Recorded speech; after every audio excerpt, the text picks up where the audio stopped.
Hola, ¿qué tal? Bienvenidos a una nueva emisión de La Última Página. En el momento en que nos estén mirando les damos la bienvenida con mi amigo y compañero Sebastián Porrini, a quien saludo en este mismo momento. Sebastián, ¿cómo estás? ¿Cómo está, maestro? ¿Todo bien? ¿Todo Bien. bien? Usted Bien, por entró, suerte. no nos saludamos y nos saludamos Claro, acá. yo Bien. vengo, instalo la cámara, lo saludo y empezamos a grabar y ahí Perfecto. recién Muy bien. estamos en un entrando fuera de cámara, ¿no? en un ¿Cómo fuera se de llama? campo. Acá, fuera de campo. Sí, sí. Bien, Nuestro eje perfecto. vertical está cada vez más horizontal, pero bueno, Perfecto. agradecemos como siempre la difusión del programa, el acompañamiento que nos están dando. Ya cuando estamos, nosotros grabamos, ya se habrán dado cuenta, grabamos fuera de tiempo. Es decir, nosotros grabamos un stock de programas y después vamos subiendo conforme Claro. vamos editando. En este momento es pleno verano. Estamos Bueno. transpirando de calor. Exactamente. Pero queremos aparecer Y en al invierno. día de hoy, al momento en el que estamos grabando, ya superamos los 2.900 suscriptores. Qué maravilla. Calculo que cuando este programa salga, de aquí a un Estaremos en los tiempo, 3.000. esperemos llegar a los 3.000. Y a fin de año, quién sabe,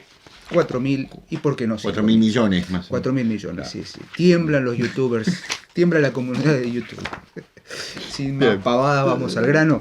Bien. Seba, a ver, hace mucho que no hablamos de ciertos escritores o de la literatura que podríamos llamar argentina. Así que hoy vamos a dedicarnos de lleno a uno de esos escritores exquisitos, me parece, si me permitís el término. Hemos hablado de Borges, hemos hablado de Cortázar, de Saer, de Samantha Schweblin, y nos debemos otros tantos Sí, escritores de Alejandra literatura. Pizarnik. Alejandra Pizarnik, Hugo Mujica, Wilco, bueno, Wilco a caballo entre Italia y Argentina, ¿no? Exacto. Pero sería interesante que... Silvino Campo, me estaba olvidando. Exacto. Sería interesante Es verdad. retomar ciertos escritores que marcaron una línea o que están dentro de la temporalidad de la historia de la literatura argentina desde un lugar distinto. A ver, ¿qué pasa siempre? Tenemos el principio Borges, Bioy Casares, Roberto Arlt, Cortázar, ¿no? Lo que muchos críticos llaman como el ABC de la literatura argentina. Arlt, Borges, Cortázar o Arlt, Bioy Casares, Adolfo Bioy Casares. Exactamente. Pero siempre el caso del escritor a quien vamos a leer hoy, que es Manuel Mujica Lainez, Manuel Bernabé Mujica Lainez, nacido en 1911 y fallecido... 1910, bueno, tengo un problema con la data biográfica, y falleció en 1984. Sí. Manuel Mujica Lainez, periodista, escritor, crítico de arte, pero creo que yo un excelente literato y muy agudo, muy sutil para decir un gran escritor, por otra parte, con una lengua impecable, un manejo de la lengua castellana impecable, conocido como Manucho, el gran Manucho. Fue uno de esos escritores exóticos desde los temas que decidió tratar en una época en la que de pronto el escritor tenía que ser un escritor comprometido con la causa del momento, ¿no? Pensemos que el gran periodo de producción fuerte de Mujica Lainez va de los fines de los 40, principios de los 50, hasta los 70, hasta su muerte, 80. Muy interesado en temas de demonología, por ejemplo, en esoterismo, en ocultismo. De hecho, creo que tiene una novela, cuyo nombre no recuerdo ahora. Viaje de los Siete Demonios. El Viaje de los Siete Demonios, exactamente. En la famosa entrevista que circula por YouTube, que hizo Soler Serrano, las famosas entrevistas a distintos escritores en el ciclo A Fondo, él cuenta justamente una anécdota sobre los libros de demonología que él tiene, y son bastantes, mucha cantidad. Pero bueno, no vamos a meternos aquí con su faceta de escritor o de interesado en el ocultismo, porque si no vamos a generar aspaviento. Sí, ya no queremos más aspaviento, después de ébola no queremos más problemas. Claro, exactamente. Así que bueno, vamos a trabajar hoy, Seba, en dos líneas, como hacemos siempre. Aunque hay gente que dice que a quienes les aburre el duelo verbal. Esto no es un duelo verbal. Con Sebastián tenemos un orden, ¿no? Le encontramos un camino al programa, y me parece que comentar en diálogo es mucho más interesante que largar el tema y hablarlo sin ningún tipo de lógica. Exactamente. Aunque a veces lo hemos hecho. Por supuesto. Así que vamos a trabajar a Mujica Lainez desde sus dos grandes vertientes narrativas, que son la narrativa breve y la narrativa extensa, y extensa si lo es, ¿no? Con la novela que vas a abordar, Seba. Exactamente. Así que hoy, en la última página, vamos a trabajar con Misteriosa Buenos Aires, libro de 1950, Y Bomarzo, la novela, Bomarzo, que pertenece a una trilogía, si mal no, sí, no exactamente, recuerdo, la europea, digamos. de 1962. Así que, Seba, ¿qué te parece si empezamos por lo breve? Dale. Y dejamos lo más denso y lo más interesante para el final. Misteriosa Buenos Aires. A ver, es un libro de cuentos, obviamente, con un eje fundamental que es la ciudad de Buenos Aires, pero que tiene una organización muy interesante. Ya desde el título tenemos una condición de lo fantástico. Claro. Hay un misterio. Y aquí me gusta pensar siempre en lo que decía Valderrama. Claro. El misterio como algo inextricable, no como un enigma. Entonces, cuando Mujica Lainez decide publicar estos 42 cuentos sobre la ciudad de Buenos Aires, elige una estructura muy particular. Va a tomar 4 grandes ejes propios de su estilo narrativo, que son, en principio, los conflictos del amor, entendido en su forma positiva y en su forma negativa, el problema del mal, la pura maldad, el mito y la religión, sobre todo en los primeros cuentos, sí, y la marginación. La marginación entendida desde distintos lugares, ¿no? Porque yo puedo marginar, siguiendo Borges, ¿no?, hacia las orillas, o puedo marginar también dentro del centro, del eje, exacto, y correr lo que molesta. Exacto. ¿Qué hay en Misteriosa Buenos Aires? Hay una serie de cuentos que tienen 3 componentes fundamentales, que es, en primer lugar, numerados con el cifrado romano, ¿sí? Y cada cuento, cada título tiene, entre paréntesis, un año. Empieza en 1536 y culmina en 1904. Hay un cuento para cada momento histórico de la conformación, exacto, de lo que sería, de lo que fue y de lo que iba siendo Buenos Aires. Exacto. Nosotros pensemos que históricamente, o sea, es un gran análisis literario, si se me permite el término, de cómo fue evolucionando la cosmovisión en los distintos momentos históricos de Buenos Aires. Exacto. Sabemos que, primero, cuando hablamos de Buenos Aires, hablamos de una ciudad portuaria, hablamos de una ciudad cosmopolita, una ciudad fuertemente influida por la inmigración europea, una ciudad que se hizo básicamente en sus inicios por la ola de inmigración. Y Mujica Lainez logra, digamos, condensar en este libro una cantidad enorme de temas y de ideas que circulan en esos distintos años, con una particularidad que es la que voy a destacar en Mujica Lainez, que es su sintaxis. ¿No? Una sintaxis que estoy pensando porque, digo, es muy difícil explicarlo, claro, sin leerlo. Exacto. Yo voy a citar, por ejemplo, la primera oración, que siempre nos reímos porque Sebastián la sabe de memoria, que se llama El hambre. El hambre, ubicada en 1536, comienza de la siguiente manera. Alrededor de la empalizada desigual que corona la meseta frente al río, las hogueras de los indios chisporroteaban día y noche. En la negrura sin estrellas meten más miedo todavía. Obviamente la historia está centrada en la ciudad de la época de la conquista, o claro, la primera colonización, la primera fundación, y narra los periplos de un vigía español en un fuerte español que está siendo asediado por unos indios y ellos están muriendo de hambre. Que es un hecho histórico. Es un hecho histórico. Si ustedes quieren leer un relato en el que realmente sientan el terror, digamos, de lo propiamente natural del ser humano, porque eso es lo interesante en los cuentos de Misteriosa Buenos Aires, sobre todo los cuentos más fantásticos. El terror está manejado desde lo absolutamente posible. Claro, lo cotidiano. Lo cotidiano. Totalmente distinto al fantástico tradicional o al fantástico clásico, que plantea la presencia de algo ominoso, algo que, como diría Cortázar, irrumpe en la realidad por los intersticios y genera una vacilación. No, aquí el horror, el terror, está en la propia condición humana. Claro. Digo, el hambre es la historia de un vigía que está muerto de hambre y que en un momento piensa que la única forma de poder saciar su hambre es comiendo carne humana, claro, de unos cadáveres que han sido ejecutados días anteriores. Pero como sabe que ese proyecto es muy difícil porque hay guardias, claro, los cadáveres están en la plaza pública, decide darle un giro de tuerca y es matar para comer. matar para comer a otro. Bueno, no voy a contar cómo termina el cuento. Lo que hace Mujica Lainez muy bien en estos relatos es poner en la mesa, con un lenguaje exquisito, con una fineza y con una finura o fineza, no sé cómo se dice, con una exquisitez lingüística y sintáctica impecable que hace que uno lea los cuentos sin detenerse, sin detenerse, salvando las distancias de las referencias culturales e históricas, porque hay otra cuestión en Mujica Lainez, hay una necesidad de revitalizar no solamente la lengua castellana, sino los referentes propios de la historia, no solo española, sino europea. Se ha criticado mucho a Borges porque las referencias literarias y míticas son inglesas. Bueno, en Mujica Lainez agárrense de donde puedan porque van a encontrar no solamente en el decir, sino también en el referente, ya que estamos amistosos con la teoría literaria, pero en el referente se van a encontrar con elementos que se van a tener que reponer, pero que no dificultan la lectura del cuento.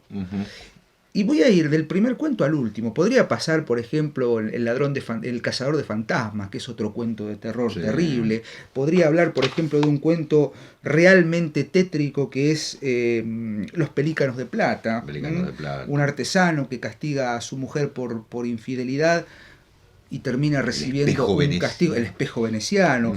El hombrecito del azulejo. Un cuento fantástico de primera línea, en el que se cuestiona la idea de ¿se puede burlar a la muerte, sí o no? A Madame la Mort, como lo dicen. Después podríamos detenernos a hablar de los diminutivos, ¿no? Del uso de diminutivos, de la presencia de la infancia, de los niños, sobre todo, de lo pequeño, de los detalles. Pero yo quiero llegar al último cuento, que es El Salón Dorado. El Salón Dorado, el último cuento, ubicado en 1904... Voy a leer nuevamente el inicio porque quiero que entiendan esto de la sintaxis minuciosamente entendida. El Salón Dorado. Hace 5 días que la niña Matildita dejó de existir, y el Salón Dorado, en el cual tan poco lugar ocupaba, trémula con su bordado eterno en el rincón de las vitrinas, parece aún más enorme, como si la ausencia frágil acentuara la soledad de los objetos allí reunidos, allí convocados misteriosamente por ese congreso de la fealdad lujosa que se realiza en las grandes salas viejas. Fealdad lujosa. ¿Qué hay en el Salón Dorado? Es un salón dorado en el que habita una mujer muy anciana, doña Sabina, por otra parte Sabina. Claro. Doña Sabina, el rapto, que está muy vieja, ya ha tenido un accidente que la mantiene postrada, y acaba de fallecer su única sobrina, que era la única persona que la cuidaba, y todo el cuento se dirime entre... Esa entrometida que dio su vida por ella, se dirime entre la presencia del ama de llaves, que es la única persona, Ofelia, que es la única persona que la cuida, y todo el tiempo la protagonista es la casa, la protagonista del cuento, y es el salón dorado, hasta que llegamos al final y descubrimos que aquello que se ha querido preservar en un espacio, en este congreso de las fealdades viejas, es solamente eso y nada más. Claro. El altermundus. El altermundus, ¿no? Porque es como una suerte de que el cine fantástico lo ha querido hacer con ciertos artilugios. Estoy pensando, por ejemplo, en La Aldea, de M. Night Shyamalan. Es una película bastante divulgada en una época, pero que tiene un artilugio muy similar al que ya usó Mujica Lainez en 1950. Claro. Bueno, La invención de Morel, sin ir más lejos, le dio mucha letra a muchas películas fantásticas o de ciencia ficción, si es que eso existe. Entonces digo, lo que pasa en el Salón Dorado es esto, ¿no? El convencimiento narrativo, aparte el uso de la primera del presente simple, claro, decir en inglés, el presente del indicativo, claro, genera una situación de actualización, de actualidad. Está pasando ahora. Esto está pasando ahora. Podríamos hablar de una cuestión de la historia sucede, no sucedió, sino que sucede. Y esta cuestión de que todo lo que doña Sabina piensa que es el presente, en rigor es parte del pasado. Cierro con esto. Creo que en Misteriosa Buenos Aires el empeño de Mujica Lainez es tratar de revitalizar ese paraíso perdido que fue Buenos Aires en su momento. Claro, por eso desde su conformación histórica, merced, insisto, al aporte de la inmigración europea, hasta los principios de los inicios de su decadencia. Caminen por Buenos Aires los que puedan y miren para arriba y van a ver de qué estamos hablando. Exactamente. ¿Sí? O la alternancia entre edificios modernos, cuadrados, bloques, y edificios antiguos que todavía tienen capiteles bien trabajados. Digo, creo que Buenos Aires colonial se ha destruido. Mujica, ¿no? La Seba, me parece, esto lo hemos dicho una vez, tiene esa exquisitez para escribir porque está de alguna manera tratando de que eso no muera. Claro. ¿No? Reponer aquella época, como decía Sebastián de Caro en su momento, lo hermoso del mundo. Claro. ¿No? Mantener lo hermoso del mundo. Con lo terrible que eso tiene. Sin duda. Son cuentos descarnados, algunos, terribles. Pero bueno. Valga decir que, Diego, perdón. Hablaste de los dos cuentos, el inicial y el final, y habrás notado que hay una situación de espejo o circularidad. En el primero son 3 hombres y en el último son 3 mujeres. Uno está en cama, una está en cama. Uno va a ser el terrible, ¿no? O la terrible. Y hay uno que está o muerto o por morir. Que está muerto por morir y que es el elemento sacrificial. Sí, totalmente. Porque y valga todo, claro, muy bien. Todo se inicia con el sacrificio del hermano. No quiero decir nada, simplemente. Pero digamos Bernardo Centurión, Bernardo ¿no? Centurión. Que también es el que le execraba más que a ningún otro, como dice, el uso del le, ¿no? Todo es un gran leísmo.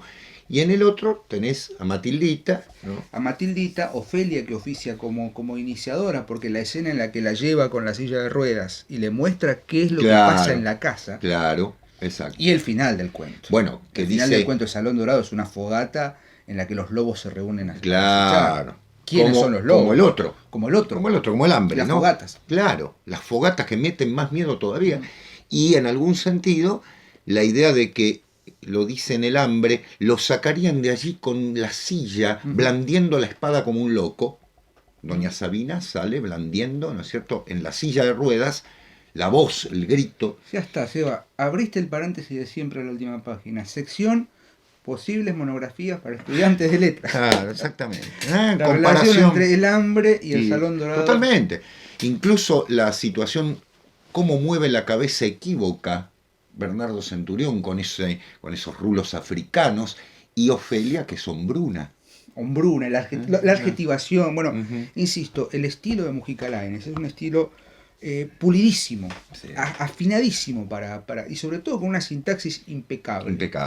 Impecable. Tiemblen nuestros alumnos de sintaxis en el profesorado porque iremos con Mujica Lainez para discutir sobre todo sus aislamientos, el uso del el leísmo, ¿no? Pero sobre todo la adjetivación. Por momentos con un barroquismo muy exquisito, por momentos ronda, salvando las distancias, algo de Alejo Carpentier. Me parece que es mucho menos oscuro que Carpentier, respetando, obviamente, lo digo con mucho respeto porque le hemos dedicado el programa a Alejo y con admiración. Carpentier es una exacerbación del barroco. Totalmente.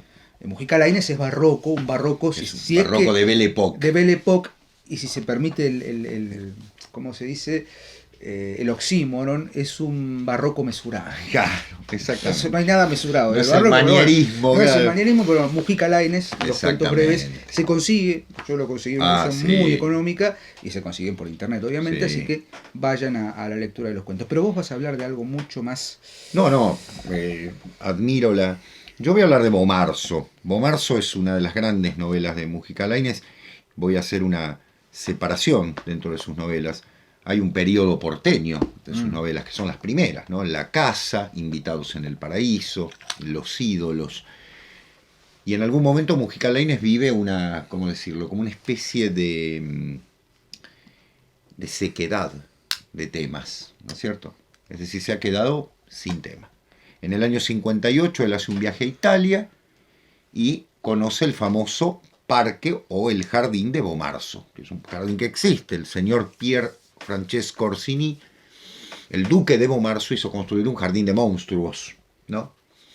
Y Mujica Lainez, estando en ese jardín renacentista, bajo renacentista, siente la inspiración de esto y escribe esta novela que es una genialidad.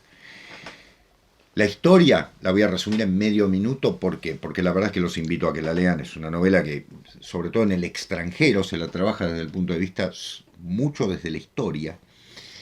Hay un conocimiento de la historia impresionante en Mujica Lainez, pero fundamentalmente la historia es esta, es la vida de Pier Francesco Orsini, que está muerto y que está escribiendo su vida en el siglo XX. Orlando. De Virginia Woolf. Claro. Con una particularidad. Es un hombre del Renacimiento, pero que está siendo observado por sí mismo en una situación fantástica desde el siglo XX. Por lo tanto, van a aparecer personajes como Freud, Hitler, ¿sí? Con lo cual, ¿qué viene a ser Mujica Lainez? Viene a ser una novela histórica revolucionaria, ¿sí? Es decir, la novela histórica hasta ese momento era una novela, si excedemos el hecho del Orlando, era una novela histórica que se ubicaba en época y que narraba desde la época, incluso que se criticaba, que no tiene el lenguaje de la época. O sea, si voy a hacer una novela histórica en la época de Cervantes, tengo que escribir como Cervantes. Mujica Lainez dice no. Es lo que se ha dicho de Sama, ¿no? Claro. En el sentido laudatorio. Sama no es una novela histórica, partamos de esa base. De Antonio Di Benedetto. Pero el lenguaje de Di Benedetto es justamente un registro de la época. Claro. En este caso no. Claro, en este caso no. Mujica Lainez pone a un hombre del siglo XX, el mismo que en carne y hueso vivió en el siglo XVI y que entró en la inmortalidad, porque estoy contando algo que tiene que ver con una búsqueda, ¿no?, de su propio yo, que le permite en el siglo XX, en una situación, digamos, fantástica, poder narrar su vida. La vida de Pier Francesco Orsini es la del típico condottiero, cortesano, equívoca en todos los sentidos, ¿sí?, fundamentalmente plagado de arte. Hay un cuadro sobre él, un retrato que lamentablemente no lleva su nombre, que ha sido pintado por un gran pintor de la época, pero que no lleva su nombre, que se lo llama retrato de caballero, o sea, lo ha borrado la historia. Los Orsini tienen que ver fundamentalmente con el oso, ¿no? Orso en italiano es oso, está en el símbolo, en su escudo. Mujica Lainez dominaba todo lo que era la cultura, la música, la pintura, pero fundamentalmente la heráldica, ¿no? Y aquí viene lo fundamental. ¿Qué es Pier Francesco Orsini? Es decir, ¿por qué Mujica Lainez busca a este hombre? Porque es un hombre conflictuado como un hombre del siglo XX. Es un hombre que el mismo personaje se encuentra en el conflicto del Renacimiento, ese esplendor de ciertas artes, ¿sí?, con todas las contradicciones, porque está el catolicismo oficial, el paganismo haciendo fuerza, el surgimiento del capitalismo. En una época en la que las cosas van a entrar en una crisis total, él está viviendo, para que ustedes se ubiquen, él conoce a Carlos V, o sea, estamos en 1520, 30, el momento del esplendor de ese renacimiento italiano tan profundo, con una mirada que, de alguna manera, en su búsqueda de sí mismo, porque está buscando la inmortalidad y tiene un defecto físico grave, es jorobado, es corcovado, ¿sí? Entonces imagínense, para un hombre del Renacimiento, la belleza física, y de pronto este hombre es encorvado, ¿no?, de una joroba, una jiba y demás. Todo eso lo tiene que esconder, entonces se vive disfrazando, hay una situación de equívocos total, se disfraza de mujer en algún momento, está todo el tema claro, está todo el tema que a Mujica Lainez le interesaba. Sobre todo renacentista. Renacentista. Pero hay algo que llama la atención y que vamos a tirar agua para nuestro molino, digo. Los jardines de Beaumarchais, que hoy en día se pueden visitar, y los que no podemos acceder al viaje, les recomiendo verlo en internet, hay documentales sobre los que incluso en castellano, la televisión española tiene uno. Son jardines monstruosos. ¿Cómo un hombre tan ligado a la búsqueda de la belleza genera un bosque, un jardín en su casa, que es una monstruosidad? Bueno, ahí está el tema. Esos monstruos revelan detrás una búsqueda de la inmortalidad a partir de la monstruosidad, pero con símbolos alquímicos, ¿no? Como no podía ser de otra manera. El jardín de Beaumarchais es un enorme mensaje alquímico, simbólico. Y acá viene algo que siempre nos planteamos. Es decir, no hay una persona en un atanor, que sería un mensaje directo. Son monstruos. Hasta si se quiere es alegórico, por así Claro. decirlo, ¿no? Es decir, ¿para qué? Porque pasa esto, ¿no? Siguiendo lo que ya hemos repetido hasta el hartazgo y que lo dice muy bien Ángel Pareta, la alegoría necesita de elementos aparentemente elevados, Exactamente. que no tienen la misma función que lo simbólico. Lo simbólico tiene que unir, o sea, se arroja Exacto. el símbolo para unir. Exacto. Lo alegórico es simplemente, de pronto se me ocurre pensar en algo que, o sea, para que sea alquímico, por ejemplo, para que se entienda que sea alquímico, claro, hay que poner un monje con una capucha que suene, no sé, canto gregoriano de fondo. Claro. O sea, eso es una falta de respeto a la inteligencia del lector. Claro, exacto.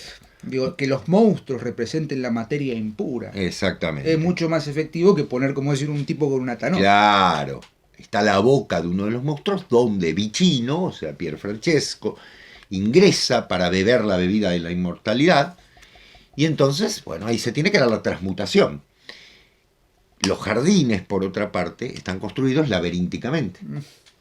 Y el laberinto es el centro de todos los mensajes esotéricos, pero a la vez, valga decirlo, también encierra, desde el punto de vista de lo alquímico, y la novela revela esto, las contradicciones fundamentales que se dan entre la materia, el espíritu, las tentaciones, ¿no es cierto?, la búsqueda de la superación y demás. ¿Qué pasa? Yo decía, es una novela histórica pero revolucionaria. Alguien ha dicho que es una novela histórica desde un punto de vista posmoderno. Bueno, podemos aceptarlo, es verdad. Yo en este sentido, en este sentido que te puede llegar a mezclar, como hace la posmodernidad, a un Hitler, a un Freud apareciendo en la novela. El que haya dicho eso no leyó a Mujica Lainez. Bueno, claro. Perdón, no, será por la... No, exactamente. Yo creo que... Es una bestialidad. Exactamente. A mí me parece que la novela lo que profundamente marca es la evolución de un personaje, ¿no es cierto?, que en el siglo XX, habiendo visto todo lo que ocurrió en 4 siglos, obviamente que se puede dar la posibilidad de nombrarlo, pero que esa es la transmutación que vivió, no la posmodernidad. No. Vivió una transmutación. Transmutación que vive Mujica Lainez, permítame, no estoy hablando de un hombre iniciado, ni esotérico, ni nada, pero que tiene por fundamental una experiencia posterior, que es que todas sus novelas del periodo europeo, desde Bomarzo, El unicornio, El laberinto, todas las que tienen que ver con el mundo europeo, que se da entre los años 60 y 70, reviven a Mujica Lainez. Dijimos, estaba agotado, en el año 55-56 se sintió agotado. De pronto despierta. Perdón, voy a hacer un fuera de campo. Sí, cómo no, doctor. Sí. Ah, se quedó sin tabaco. Uy, cierto, no lo tenemos que... química. Claro. Correcto. Es decir, en ese sentido hay una transmutación. La novela es exquisita. La cantidad de personajes reales que aparecen, la influencia de todos los textos de la época, como por ejemplo el Orlando Furioso, como por ejemplo el Cortillano de Baldassare Castiglione, como por ejemplo la presencia de los grandes príncipes de la época, de los cuales Pier Francesco Vicino es uno, y la presencia fundamental del padre, que lo marca como el ser baldado, porque es el segundo hijo, y él ve la muerte de su hermano, y él de alguna manera deja que el hermano muera, ¿no? Hay toda una venganza. Allí el hermano es el hermoso y él es el deforme. Y la presencia clave de la abuela que le dice que los Orsini son una familia signada para la inmortalidad. Es decir, la presencia constante de ese personaje que lo marca a él como un diferente. Tiene unas manos bellísimas y él dice, estas manos son el símbolo de aquellos que somos diferentes, aquello que de alguna manera marca una situación de digamos así, de aristocracia muy particular.